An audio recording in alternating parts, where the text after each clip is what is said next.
All right, y'all. Welcome to Confederate Shop's YouTube channel. Thank you for watching this, and I have a special guest here with me. It is John White, PhD, Dr. White. He is a Virginian whose family has been here since 1622. He's retired from the Army after 25 years of service. 22 of those years were in the Army Special Forces.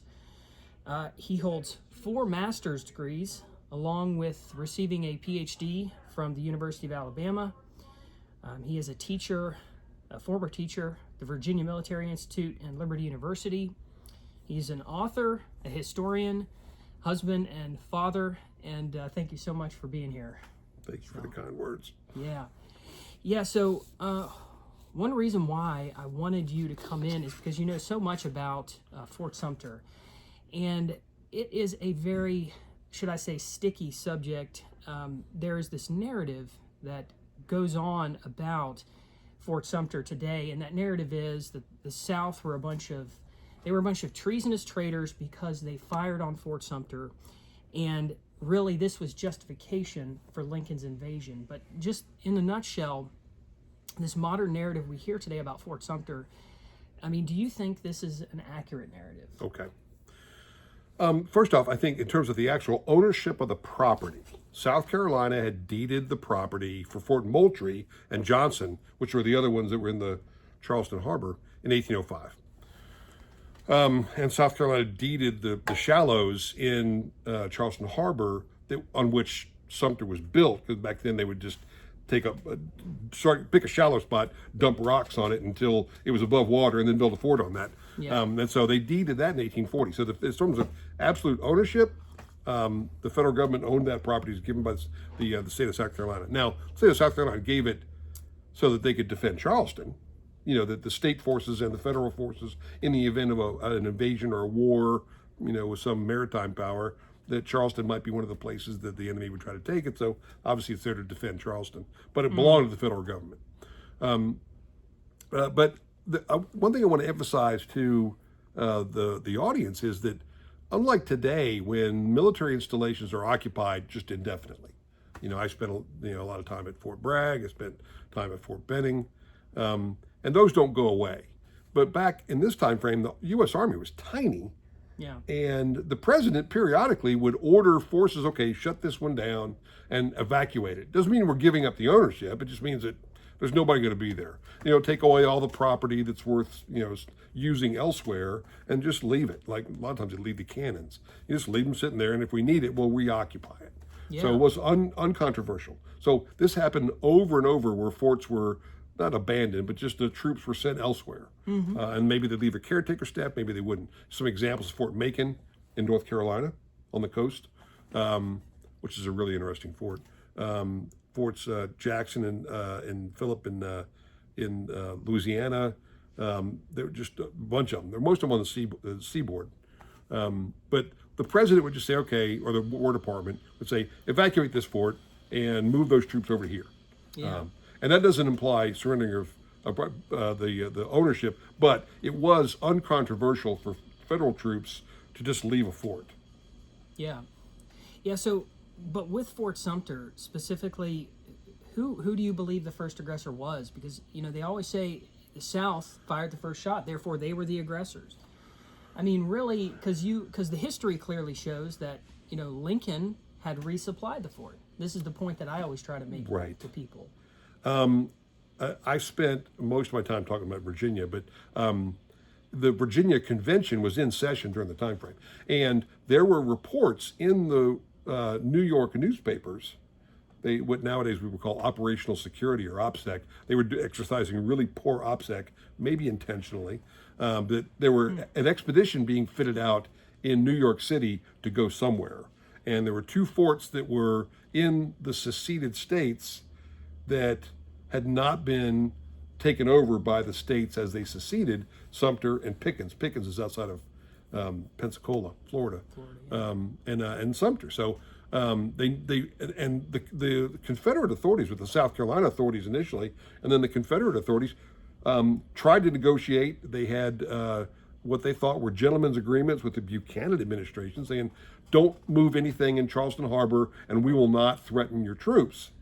And on the night after Christmas, Major Anderson, U.S. Army officer, artillery officer from Kentucky, decided to move the garrison from Fort Moultrie to Fort Sumter. Well, at Fort Moultrie, he had, I think, 68 troops. So not enough to be a threat. I mean, they couldn't defend the fort with 68. You couldn't do it. There's too much fort to defend. So he wasn't a threat. Because he was vulnerable to South Carolina officials, he was not a threat. When he moved to Fort Sumter, now he was much more invulnerable, and now all of a sudden he became a threat. And the people in South Carolina were outraged. They said, we could have occupied Fort Sumter, but we didn't because we had an agreement that no one was going to move troops inside the Charleston harbor while we try to negotiate what's going to be the final disposition of this federal property in South Carolina that's not needed to defend the United States anymore. It's needed to defend South Carolina. And so they thought that was dirty pool. Yeah. That was bad conduct by the federal authorities. And Anderson, there's a lot of correspondence back and forth between Washington and Major Anderson, and he was given the authority by the officials in D.C. to say, do what you got to do to protect your garrison. And Anderson was convinced, because South Carolina had been drilling soldiers outside of Moultrie, and you know how young men are, there'll be some cat calls or shouts, we'll be back in next week and we'll take care of you people, that kind of nonsense that goes on, I suspect.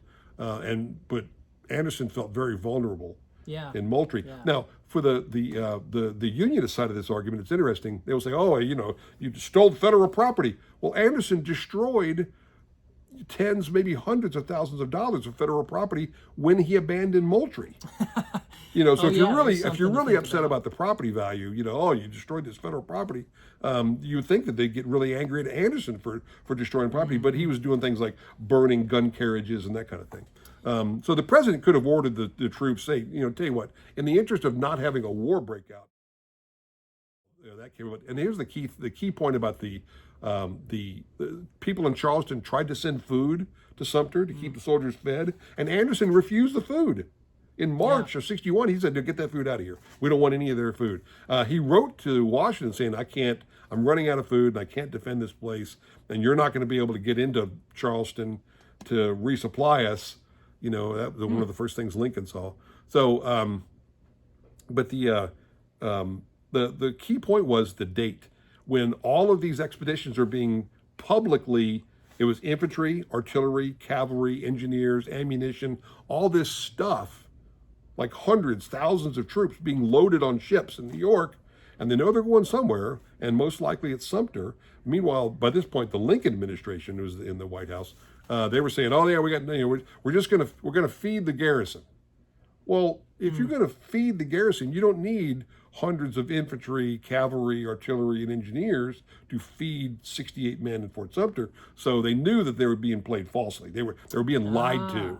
Yeah. And so that's when, it's not the question of whether it was Fort Sumter was attacked, it was when. Why did the Confederate authorities decide in April to attack Fort Sumter? And it was because they knew that an expedition was being mounted with hundreds or thousands of Union troops going to be hidden somewhere, and it was probably going to be Fort Sumter. Well, I want to make an interesting point to this too, because there is an account of the because we actually Confederates held Fort Sumter throughout the war. It was attacked many times by Union forces, so it was a very, very good stronghold. So if the Federals would have kept that fort throughout the war, they would have caused all sorts of havoc. Right. But the real question though about all this is, why would Lincoln? Do you think Lincoln wanted the South to fire the first shot? Well, it's interesting. There's a number of anecdotes about that. The history from the northern side is that they were just sending food to hungry soldiers. It was just that benign. But there was a couple of anecdotes. Senator Orville Browning, who was a northerner, served in the U.S. Senate. He met with Lincoln in July of 1861, and he wrote in his diary, Lincoln, this is a quote now, Lincoln told me that the very first thing placed in his hands after his inauguration was a letter from Major Anderson announcing the impossibility of defending and relieving Sumter. He himself, and I think he means Lincoln, conceived the idea, proposed sending supplies without an attempt to reinforce or giving notice of the fact to Governor Pickens of South Carolina. The plan succeeded. They attacked Sumter, it fell, and thus did more service than it otherwise would. So obviously, the sending of this expedition and letting it be known that there was military component, not just food, but there was weapons and infantry and artillery and cavalry, was intentional. There were, after the war, John Nicolay and John Hay were secretaries for the president, wrote, President Lincoln, in deciding the Sumter question, had adopted a simple but effective policy. To use his own words, he determined, quote, send bread to Anderson. If the rebels fired on that, they would not be able to convince the world that he had begun the Civil War. Of course he had. He sent an expedition. And let it be known, or at least implied, that he was sending the expedition to Charleston, South Carolina, when President or Secretary Stewart had been dealing behind the scenes to tell the Confederate commissioners, no, we're gonna evacuate Sumter. So William Seward, the Secretary of State, was saying one thing, but the newspapers from New York and President Lincoln saying another. And there's another anecdote that President Lincoln himself, writing to Gustavus Fox a letter on the 1st of May, 1861, so within a few weeks, he said, you and I both anticipated that the cause of the country would be advanced by making the attempt to provision Fort Sumter, even if it should fail. And it is no small consolation now to feel that our anticipation is justified by the result. Now, if you're going to send an expedition to resupply Fort Sumter and it cannot supply food to Fort Sumter, what were you trying to achieve? And I think that you're trying to achieve is, I was trying to get a war started, because peace was very bad. Well, that's clearly, according to the history that you just shared there, obviously what Lincoln wanted to do. But the other question is, why would he want to perpetuate war?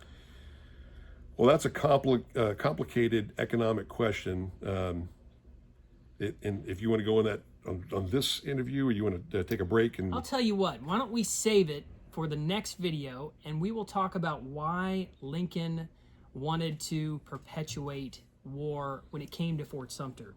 So you all can find Dr. White, John White's work on the Abbeville Institute website. It's a fantastic resource.